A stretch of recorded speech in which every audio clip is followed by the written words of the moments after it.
रामपुरा गांव में रघुवीर नाम का एक गरीब किसान था, जो कि समय के साथ ना देने की वजह से उसकी फसल हमेशा बर्बाद हो जाती थी। वो परेशान होकर अपने घर लौट रहा था, तभी एक बूढ़ी औरत उसे देखकर जोर जोर से हंसने लगती है।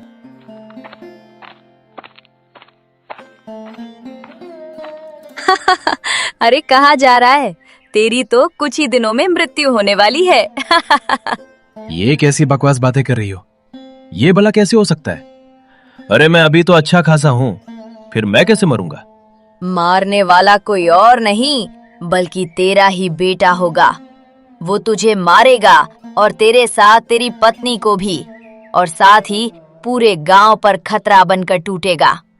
इसलिए कुछ ऐसा कर जिससे ये सब रुक जाए। ये क्या सठिया गई हो क्या बुढ़ापे में? हैं? अभी मेरा बेटा सिर्फ 8 साल का है, वो भला मुझे कैसे मार सकता है? दिमाग ठीक तो है तुम्हारा? मेरा कहा हुआ कभी झूठ नहीं होता, और ये सच है। वो बूढ़ी औरत वहां से चली जाती है और रघुवीर भी परेशान होकर जाने लगता है। तभी ये बातें सुरेश सुन लेता है। ओ, तो इसका मतलब ये हुआ कि रघुवीर के बेटे से पूरे गांव को खतरा है, और मुझे ये बात जाकर मुखिया जी को बतानी चाहिए, और रघुवीर के बेटे को किसी न किसी तरह से तो मारना ही होगा, नहीं तो पूरे गांव वाले खतरे में पड़ जाएंगे। हाँ, जल्दी से जाता हूँ मुखिया जी के पास। इतना कहकर सुरेश भागकर मुखिया के पास जाता है।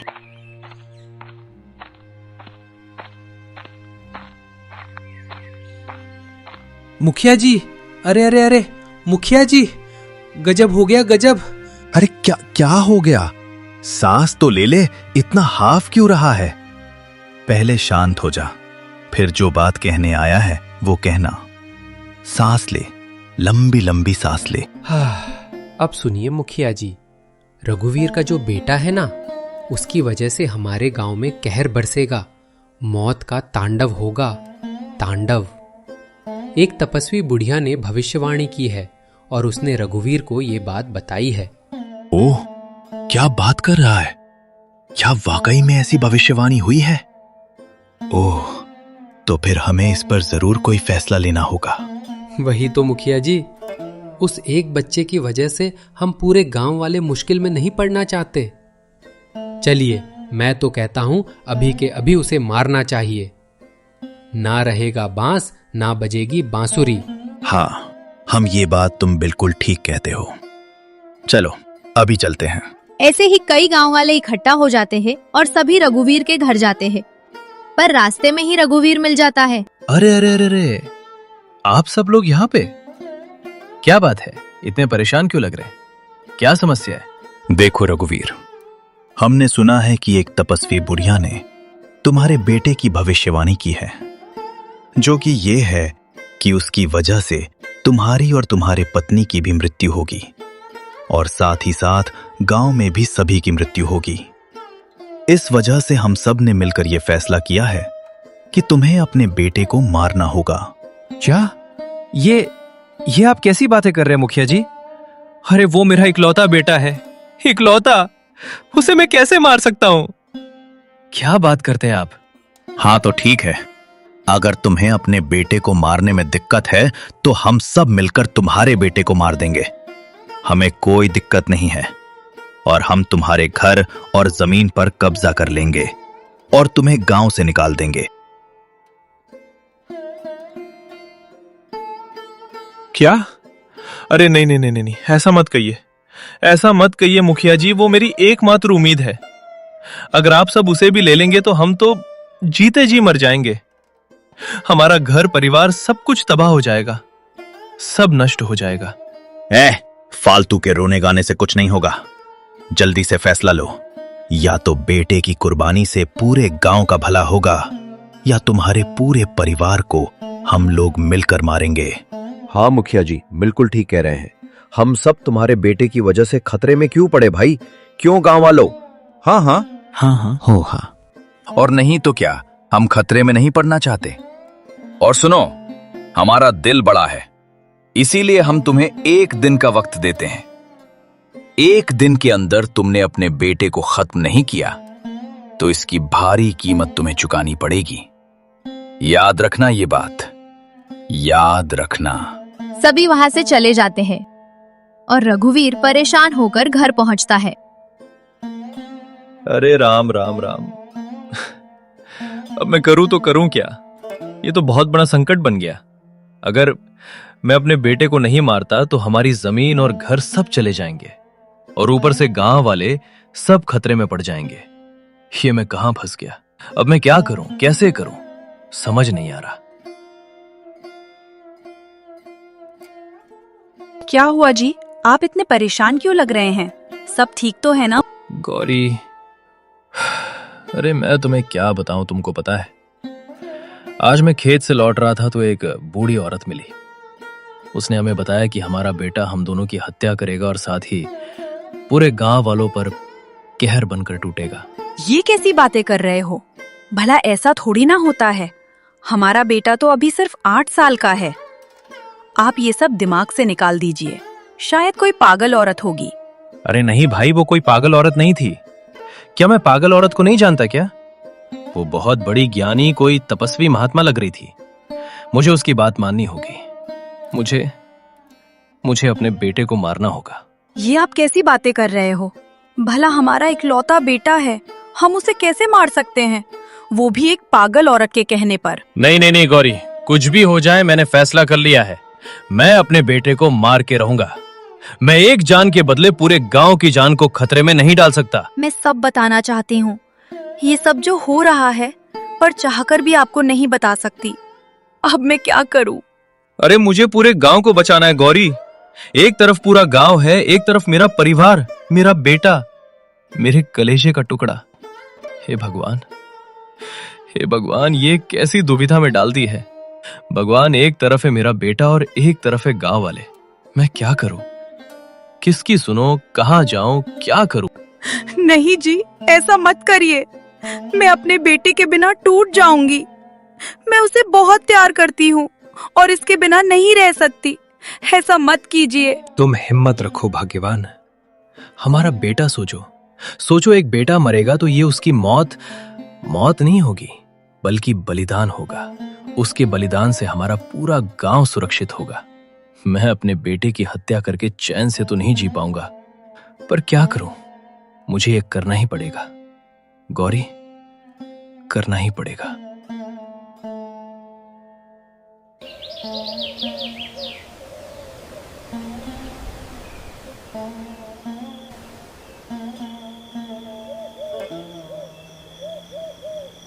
तभी मुखिया वहां पर आ जाता है।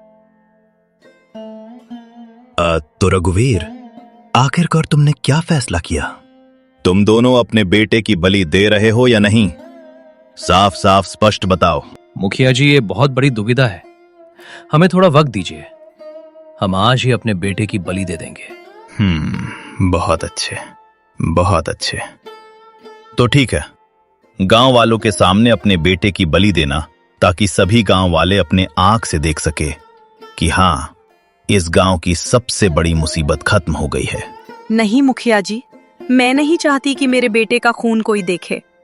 मैं उसे अकेले में मारना चाहती हूँ, क्योंकि मेरा बेटा बहुत मासूम है और उसकी हत्या का तांडव मैं नहीं चाहती कि गांव के और बच्चे देखकर डर जाएं। ये भी ठीक है। ठीक है, तुम सही कह रही हो।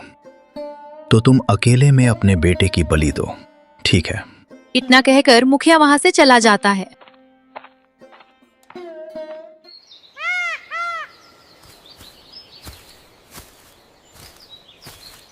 देखो गौरी, अगर मैंने अपने बेटे को नहीं मारा तो पूरे गांव वाले हमारे बेटे को भूखे भेड़िए की तरह झपट्टा मारेंगे, नोच खाएंगे उसको। ठीक है, बस मेरी एक बात मान लीजिए। ओहो, समझ क्यों नहीं रही हो? ठीक है, क्या बात है, बोलो, जल्दी बोलो। मैं तुम्हारी सारी बात मान लूंगा, लेकिन बस ये मत कहना कि बेटे को छोड़ना है। अब बोलो। तुम अपने बेटे को मारते वक्त अपनी आंखों पर पट्टी बांध लेना।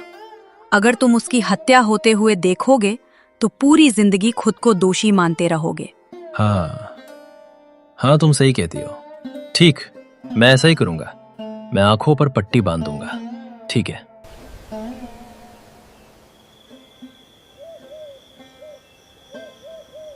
फिर रघुवीर अपनी आंखों पर पट्टी बांधकर अपने बेटे की हत्या कर देता है और ऐसे ही कई दिन बीत जाते हैं।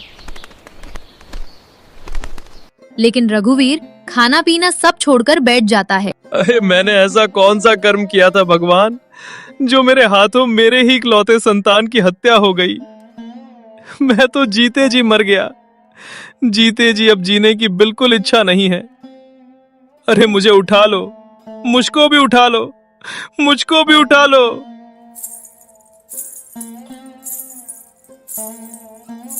ये आप क्या कर रहे हैं? आप ऐसे खाना पीना छोड़ेंगे तो तबीयत खराब हो जाएगी। मेरी बात मानिए, कुछ खा लीजिए। आप कई दिनों से कुछ भी नहीं खा रहे हैं। नहीं भाग्यवान, मुझे खाना खाने की कोई इच्छा नहीं है। मैं तो बस अपने बेटे के पास जाना चाहता हूँ। मैं एक पापी हूँ। पापी अपने बेटे को मारकर कैसे खाना खा सकता हूँ? नहीं नहीं नहीं, मुझसे नहीं होगा।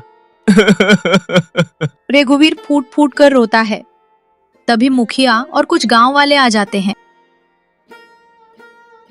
अरे बस बस बस बस रघुवीर, शांत हो जाओ, शांत हो जाओ। देखो, तुम एक पिता हो और तुम्हारे ऊपर क्या बीत रही होगी हम सब बहुत अच्छे से समझते हैं, और हम यही कहते हैं कि तुम हमें माफ कर दो। मैंने तुम्हें बहुत कम वक्त दिया, पर क्या करें, पूरे गांव का सवाल था, इसलिए हमें जल्दबाजी करनी पड़ी। मुखिया जी, मैं टूट गया हूँ, टूट गया हूँ। अपने बेटे की हत्या करके मुझे जीने की कोई इच्छा नहीं है। आप मेरा गला दबाकर मार क्यों नहीं देते हो मुझको?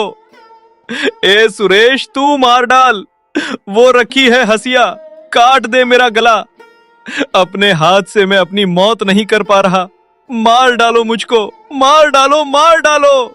अरे बस बस बस बस, हिम्मत रखो रघुवीर। तुमने अपने बेटे की हत्या नहीं की है, बल्कि ऐसे सोचो कि तुमने पूरे गांव की भलाई के लिए बलिदान दिया है, ताकि सब खुशी खुशी रह सके। हम सब तुम्हारे दुख में तुम्हारे साथ हैं, पर क्या करें, चाहकर भी तुम्हारा दुख कम नहीं कर सकते हैं। बस कह सकते हैं कि शांत हो जा, शांत हो जा। अच्छा गौरी बेटी, मैं तुम्हारे लिए जो कर सकता था मैंने कर दिया। हम गांव वालों ने तुम्हारे सारे खेतों में फसल बो दी है। रघुवीर की हालत देखकर हम सभी को बहुत तरस आया, इसीलिए हमने फैसला किया है कि तुम्हारी हर तरह से मदद करेंगे। हाँ, और तुम्हें चिंता करने की कोई जरूरत नहीं है।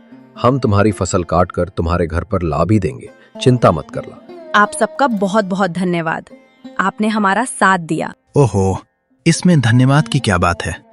तुम्हारे पति ने भी अपने बेटे की परवाह नहीं की और पूरे गांव की भलाई का सोचा। धन्यवाद तो हमको करना चाहिए, है ना? ये तो हमारा फर्ज था, इंसानियत के नाते। मेरा दिल बहुत बड़ा है बेटी, है ना? हाँ, चलो चलो भाई, चलो चलो चलो सब लोग। इतना कहकर सभी गांव वाले वहां से चले जाते हैं।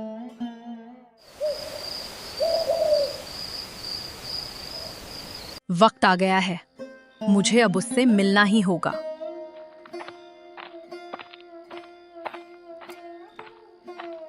आधी रात को गौरी घने जंगल की तरफ निकल पड़ती है। तभी जंगल में एक आदमी दिखाई देता है।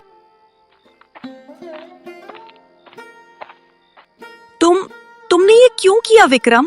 अगर तुमने मेरी बात नहीं मानी गौरी, तो देखा नहीं अभी तुम्हारे पति को तोड़ ही दिया है अपने बेटे की हत्या के शोक में। उसके बाद मैं क्या कर सकता हूँ तुम्हें पता है ना?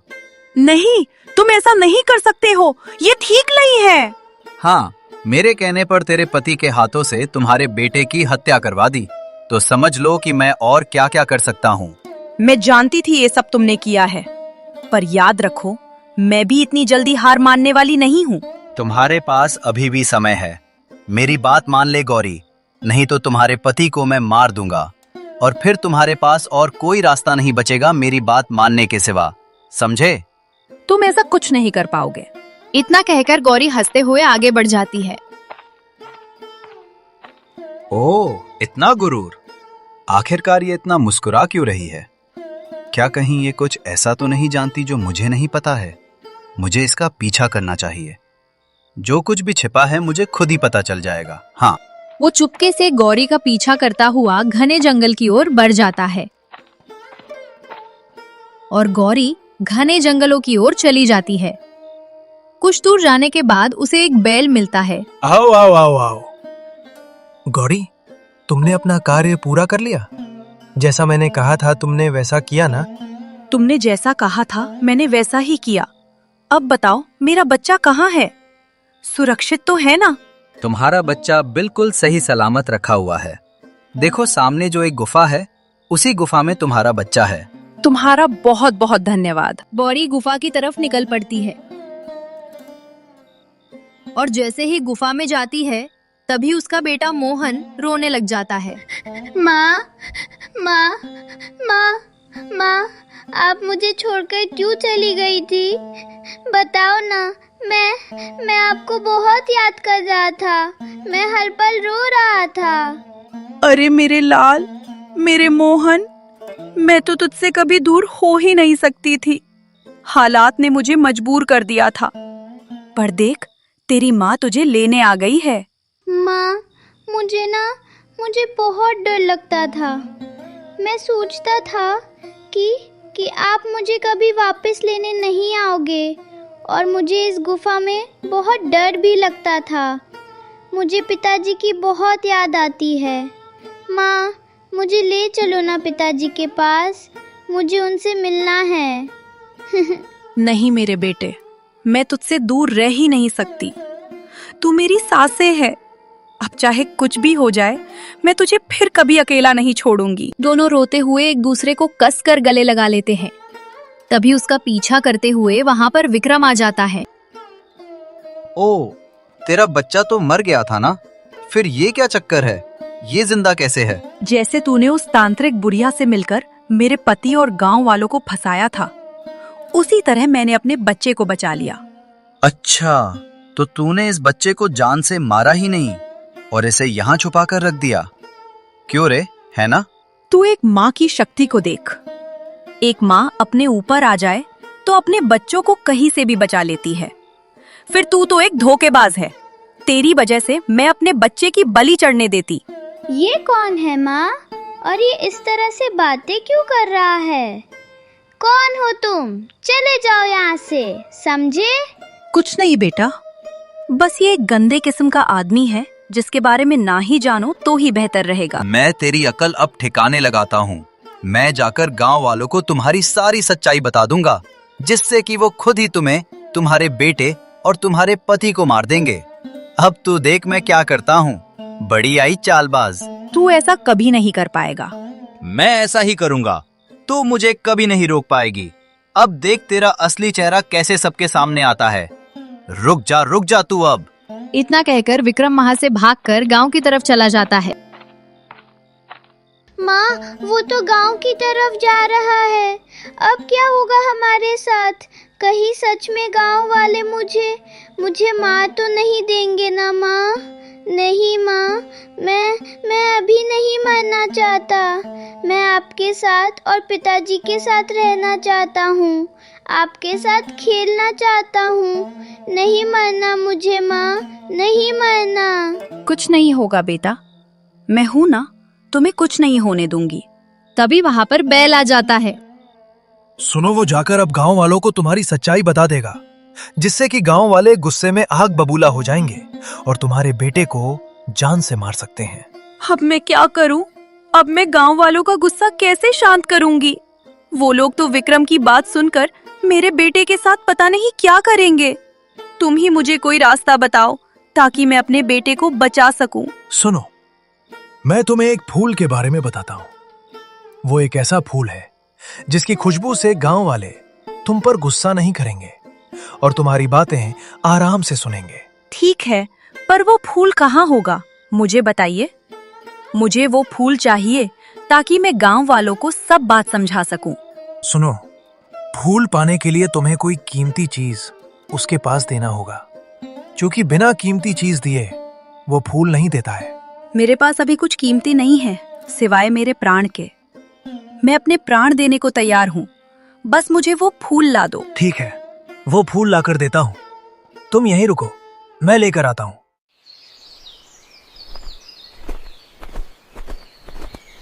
माँ, ये बैल किस फूल के बारे में बात कर रहा था? आखिर आखिर ऐसा कौन सा फूल है? बेटा, उसी फूल की मदद से मैं उस मक्कार विक्रम की सच्चाई सबके सामने ला सकती हूँ। ओह, फिर तो ये बहुत अच्छी बात है माँ। फिर थोड़ी ही देर में वो बैल फूल लेकर आ जाता है। तुम्हें ये फूल कहाँ से मिला है? तुमने क्या बलिदान किया है? तुमने ही तो कहा था कि कोई कीमती चीज लेने के बाद ही ये फूल मिलता है। बताओ, तुमने ऐसा मेरे लिए क्या कुर्बान किया? तुम उसकी फिक्र मत करो, मैंने क्या बलिदान किया है। समय आने पर तुम्हें सब पता चल जाएगा। अभी बस अपने बेटे और अपने पति को बचाने पर ध्यान दो। जाओ। बहुत बहुत धन्यवाद, तुम मेरी बहुत मदद कर रहे हो।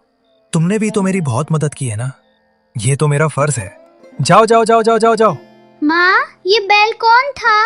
इसने मेरी जान बचाई और इतने दिनों तक मेरी देखभाल भी की, पर मुझे इनके बारे में कुछ भी नहीं पता। ये कौन है? ये बोलते क्यों हैं हमारी तरह? मैंने और जानवरों को तो नहीं देखा बोलते हुए। बेटा, ये तुम नहीं समझोगे। जब तुम बड़े हो जाओगे तब इसके बारे में सब समझ जाओगे। अब चलो, हमें गांव जाना होगा।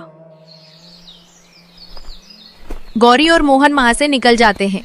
वहीं दूसरी तरफ विक्रम गांव पहुँच जाता है। अरे सुनो सुनो सुनो, सभी गांव वालों सुनो, ध्यान से सुनो। ये रघुवीर का बेटा मरा नहीं है, वो जिंदा है, जिंदा।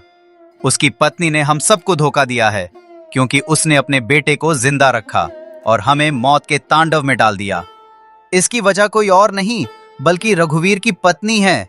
पत्नी गौरी, वही इसकी जिम्मेदार है। क्या कहा? उसकी पत्नी ने अपने बेटे को बचा लिया? नहीं नहीं नहीं नहीं, उसने साफ साफ धोखा दिया है। इसे हम जीवित नहीं छोड़ेंगे। गांव वालों, अब कोई मौका नहीं दिया जाएगा। बिल्कुल मुखिया जी, आप बिल्कुल ठीक कह रहे हैं। उसने अपने बेटे को बचाने के लिए हम सब की जान को खतरे में डाल दिया है। उसे इसकी सजा तो मिलनी ही चाहिए। हाँ, बिल्कुल सही। और ऐसी औरत की वजह से हमारे गांव के कितने आदमी मारे जाएंगे, बताओ भला। तभी ये बात रघुवीर सुनकर घर से बाहर आता है। अरे अरे अरे, ये तुम लोग क्या कह रहे हो? अरे मैंने तो अपने बेटे को अपने इन्हीं हाथों से मारा था, फिर वो कैसे जीवित हो सकता है? अरे कैसे? क्या? सीधी सी बात है कि तुम्हारी पत्नी ने तुमको भी धोखा दिया है। वो अपने बेटे को एक गुफा में छुपा कर रखी थी। मैं अभी उसे देखकर आया हूँ। दोनों लिपट लिपट कर रो रहे थे। बस बहुत हो गया रघुवीर, अब इसकी सजा हम देंगे। तुम्हारे बेटे को हम सब मिलकर मारेंगे और तुम्हारी पत्नी को भी इसकी कड़ी से कड़ी सजा देंगे। उसने हमें नहीं बल्कि पूरे गांव को धोखा दिया है। ठीक है साथियों, तो हम सब उसे देखते ही खत्म कर देंगे, वरना पता नहीं हमारे गांव में और कितनों की मौतें होंगी। चलो।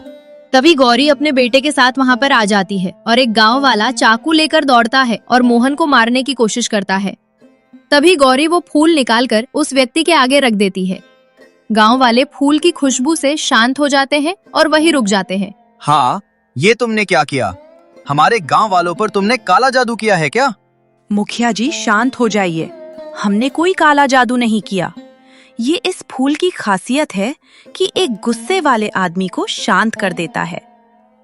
मैं आप सबको एक बात बताना चाहती हूँ। बस अब मैं तुम लोगों की कोई बात नहीं सुनने वाला हूँ। मैं समझ गया हूँ कि तुमने क्यों कहा था कि अपनी संतान की बलि अकेले में देना चाहती हो, ताकि अपने बच्चों को बचा सको, है ना? और हम सबको बेवकूफ बना सको, है ना? नहीं मुखिया जी, ये सच नहीं है। जो मैं कह रही हूँ वो सच है, झूठ नहीं है। भाग्यवान, मुझे समझ में नहीं आया कि तुमने आखिरकार हमारे बेटे को बचाया कैसे। मैंने तो उसे अपने हाथों से मारा था, फिर ये कैसे हुआ? जी, मैंने आपकी आंखों पर जो पट्टी बांधी थी, उसे बांधते ही मैंने मोहन को वहाँ से हटा दिया था और वहाँ एक केले का धम रख दिया था, ताकि आप जोर से काटो और आवाज आए तो आपको लगे कि आपका बेटा इस दुनिया में नहीं है। और आप उसी वक्त बेहोश भी हो गए थे, तो आपको कुछ भी पता नहीं चला था। ओह, तो फिर मोहन कैसे और कहाँ था इतने दिनों तक? मेरी एक बचपन की अच्छी दोस्त है जिसने मेरी मदद की और मेरे बच्चे को सही सलामत अपने पास रखा। गौरी, तुमने हम सबको धोखा क्यों दिया? हमारी जान खतरे में क्यों डाली है? अरे मैं कहता हूँ इसे मारना होगा, वरना कीमत पूरे गांव के लोगों को चुकानी पड़ेगी। नहीं नहीं नहीं नहीं, कोई भी मेरे बच्चे को मत छूना। मैं बिना अपने बच्चे के नहीं रह सकता। बस बहुत हो गया। अरे मैं कहता हूँ इसे मारना होगा, वरना कीमत पूरे गांव के लोगों को चुकानी पड़ेगी। चुप हो जाओ विक्रम, तुम्हारी वजह से ही ये सब हो रहा है। क्या बात कर रही हो बेटा? इसकी वजह से? ये क्या कह रही हो तुम? मुखिया जी, वो भविष्यवाणी झूठी है। उस बूढ़ी औरत ने मेरे पति से झूठी बातें कही थी। ये कैसे हो सकता है? वो कभी झूठी भविष्यवाणी नहीं करती है। उस बूढ़ी औरत को ढेर सारा धन चाहिए था। वह तंत्र विद्या करते हुए भी झोपड़ी में रह रही थी और ढेर सारा धन ले लिया था। इसीलिए उसने झूठी भविष्यवाणी की, इस विक्रम की वजह से। अब मैं ऐसा क्यों करूंगा? ये साफ साफ झूठ है। झूठ बोल रही है। झूठ मैं नहीं बोल रही हूँ, तुम बोल रहे हो। ये कई सालों से मेरे पीछे हाथ धोकर पड़ा है। इसने मुझे कहा कि मैं इससे शादी कर लूं, नहीं तो ये मेरे बेटे को जान से मार देगा। मैंने इसकी बात नहीं मानी तो इसने उस बुढ़िया के साथ मिलकर हमारे बेटे को मारना चाहा, ताकि मैं शादी के लिए हाँ कर दूं। अरे तुम्हारी इतनी हिम्मत! मेरी पत्नी के साथ तूने ऐसा किया? मैं तुझे जीवित नहीं छोड़ूंगा। रुक जा, रुक जा। अरे तो तुम झूठ बोल रही हो। मैंने ऐसा कुछ नहीं किया। रुको। अरे अरे अरे अरे। इतना कहकर विक्रम वहां से भाग जाता है। अगर ये सच है बेटा, तो तुमने हमें इतने दिनों से क्यों नहीं बताया? क्योंकि उसने मुझे धमकी दी थी। अगर मैंने ये बात किसी को भी बताई तो वो मेरे पति को मार देगा। चलो, इसका भाई जमींदार इसका फैसला करेगा और तुम्हें न्याय दिलाएगा। चलो मेरे साथ चलो। ओहो, क्या बात है, क्या बात है। आप इतने सारे लोग एक साथ, बताइए कैसे आना हुआ? जमींदार, आपके भाई विक्रम ने गौरी के साथ बिल्कुल भी ठीक नहीं किया है। ऐसा क्यों कह रहे हैं मुखिया जी? ऐसा क्या कर दिया मेरे भाई ने? वो मुझ पर गलत नियत रखता था और मुझे शादी करने के लिए मजबूर करना चाहता था। इसीलिए उसने मेरे बच्चे को मारना चाहा। सच है, ऐसा ही किया उसने मेरी पत्नी और मेरे बच्चे के साथ। मैं तो जीते जी मर गया था, मेरा कलेजा फट गया था। लेकिन अब मेरी पत्नी की वजह से जीने की एक वजह तो मिली है मुझे। मेरे बेटे के लिए मैं टूट चुका था। लेकिन ये सब तुम्हारे भाई की चाल थी, ये मुझे नहीं पता था। उसे घर से चुपचाप बाहर निकालो, नहीं तो हम लोग घर में घुसकर उसकी जान ले लेंगे। निकालो बाहर उसको। हाँ, रघुवीर बिल्कुल ठीक कह रहा है। जल्दी से अपने भाई को घर से बाहर निकालो, बुलाओ उसे। अरे अच्छा, ठीक है ठीक है ठीक है। सब लोग शांत हो जाओ। शांत शांत शांत। मैं उसे घर के अंदर से लेकर आता हूं। रुको रुको। हे विक्रम, ये बाहर सब लोग भीड़ क्यों लगाए खड़े हैं? तुमने क्या किया है?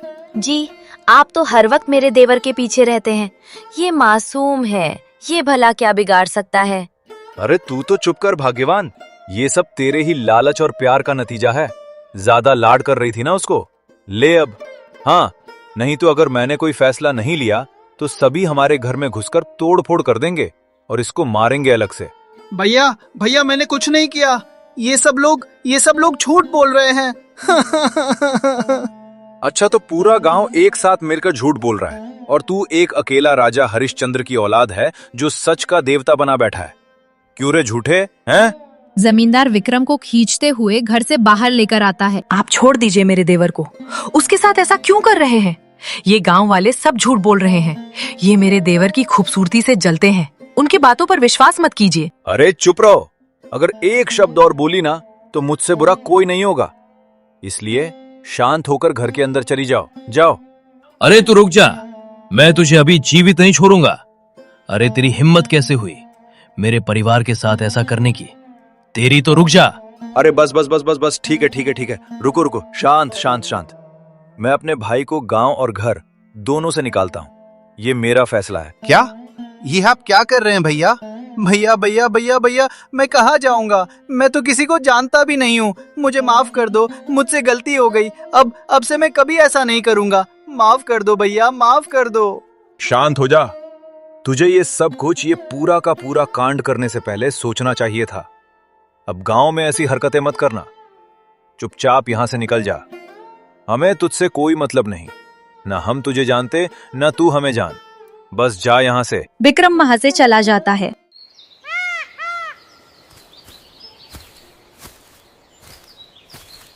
हाँ गौरी बेटा, सुनकर बहुत बुरा लगा। मेरे भाई की वजह से तुम्हें इतना अपमान और कष्ट सहना पड़ा। अब ऐसा कभी नहीं होगा। मैं स्वयं हाथ जोड़कर माफी मांगता हूँ। माफ कर दो अब। हाँ, मान गए गौरी, मान गए। तुम्हारी चालाकी से तुमने अपने बेटे को बचाया और इस नालायक को सजा दिलवाई। वाकई में तुम बहुत चतुर हो। हर महिला को तुम्हारे जैसा ही चतुर होना चाहिए। शाबाश शाबाश। वाकई में गौरी, तुम्हें पत्नी के रूप में पाकर मैं बहुत खुश हूँ। तुम्हारी वजह से मेरा बेटा सही सलामत है और हमारा परिवार पूरी तरह से खुश है। ये तो कुछ नहीं था जी, ये तो बस हमारे प्यार का कमाल है।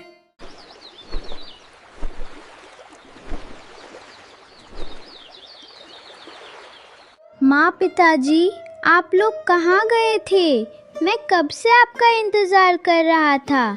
आप दोनों से अब मैं एक पल भी दूर रहना बर्दाश्त नहीं कर पाऊंगा। पिताजी, पिताजी, आप मुझे कभी भी अपने से अलग मत करना। मुझे यहाँ अच्छा नहीं लग रहा था। मैं तो कब से मम्मी से बोल रहा था कि पिताजी से मिलवाओ मिलवाओ। हाँ बेटे, मुझे माफ कर दे। मैं झूठी भविष्यवाणी के चक्कर में तुम्हें मारने चला था। मैं क्या कहूँ, मैं शर्मिंदा हूँ। माफ कर दे बेटे, माफ कर दे। नहीं पिताजी, कोई बात नहीं। मुझे ना आपसे कोई शिकायत नहीं है। जो हुआ वो समय की मार थी। अब हम सब हमेशा खुश रहेंगे। हम साथ हैं तो सब अच्छा है। हाँ बेटा, अब हमें कोई तकलीफ नहीं होगी।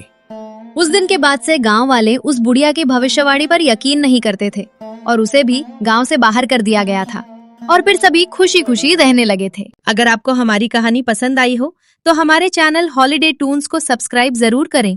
आपका प्यार और सहयोग हमें ऐसी ही नई नई कहानियां बनाने की प्रेरणा देता है। धन्यवाद।